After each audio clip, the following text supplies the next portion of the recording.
lo merasa bahwa lo bokeh, lo merasa bahwa lo nggak punya duit tuh kalau dalam kondisi apa?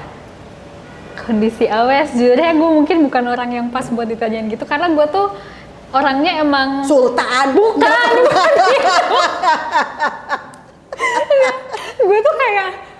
gue tuh kayak dari dulu punya tabungan gitu.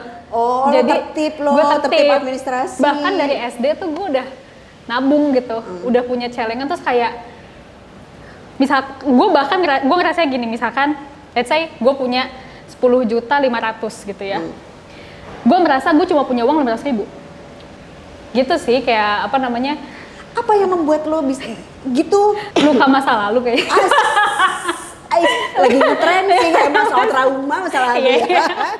Kayaknya karena gue ngerasa ya itu tuh kayaknya that's how I raised by my parents gitu loh, karena semua adik-adik gue kayak gitu.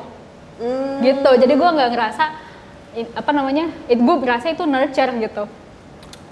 Bahkan kayak adik gue tuh yang lagi kuliah, dia kan belum ada penghasilan bener lah gitu ya, paling kayak apa namanya jadi panitia dapat ini aja gitu kan.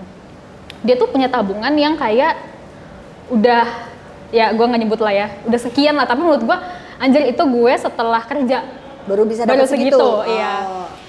Terus dia tuh tapi kalau beli skincare masih minta nyokap gue.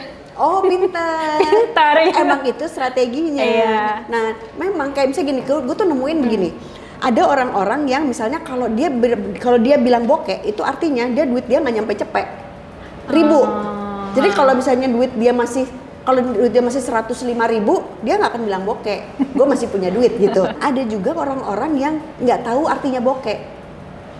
Karena dia memang nggak pernah ngalamin, nggak pernah tahu rasanya nggak punya uang. Dia nggak tahu bahwa ada orang yang nggak bisa makan, nggak tahu bahwa dia harus makan apa besok. Sekarang makin banyak orang yang pengangguran, yang nggak punya kerjaan, terus makan duit tabungan. Dia akan sampai di satu titik, bukan besok makan apa, besok gue bisa makan apa enggak. Kalau lo ketemu banjir, lo memutuskan untuk berangkat, tetap berangkat, ngantor apa enggak? Kalau banjir, kalau kantornya gue berkarya, gue karyawan gitu di situ. Oh, ya gue akan berusaha dulu sih untuk bilang banjir nih, apalagi yang melewati rumah gue gitu ya misalnya. Gue akan berusaha dulu, tapi kalau misalnya dari bos gue kayak udah nggak usah gitu. Harapannya kan gitu ya. Ya udah nggak usah gitu. Gue akan mencoba WFH dulu. Mengajukan WFH gitu. Oh, dari awal dulu ya? Dari awal. Oh iya. Karena kan membuang waktu ya. Kalau gue tergantung temen-temennya.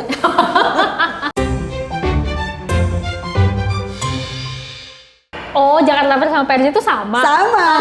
Okay. Dulu itu gue kalau ke PRJ dulu, gue selalu nyebutnya masih PRJ karena buat gue Jakarta Fair itu gue nggak pernah relate sama itu gitu. Jadi kalau Jakarta Fair itu gue pasti ke American Donut, dan gue beli American Donut itu cuma setahun sekali. Tuh, American Donut tuh apa? American Donut itu dulu rasanya kayaknya cuma 4 deh. Yang satu yang pakai gula bubuk, terus keju, yang meses sama kacang.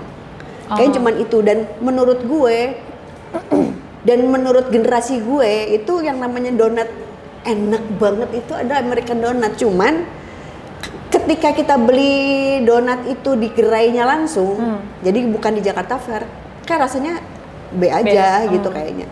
Jadi tapi itu enak banget loh. Sumpah. Oke. Pakai sumpah. Demi apa? Tapi American Donut tuh lokal, bukan dari Amerika, bukan? Bukan, lokal. Kalau di Jakarta Fair atau PRJ itu selalu yang orang sebut adalah baterai ABC.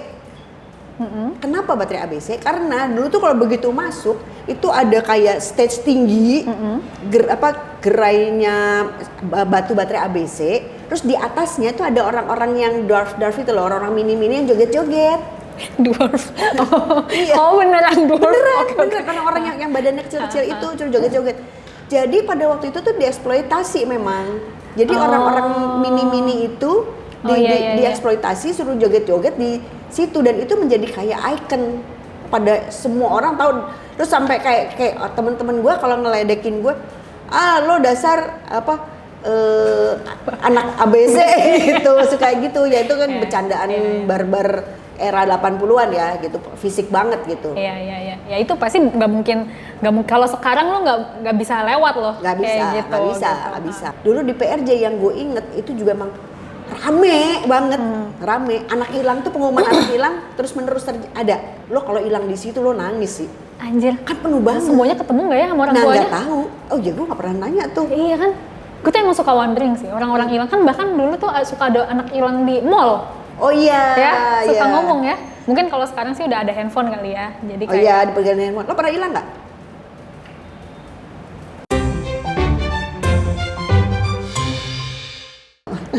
Karena waktu itu pernah siapa gitu yang cerita, dia di mall hilang, ternyata dia ketiduran di antara baju-baju.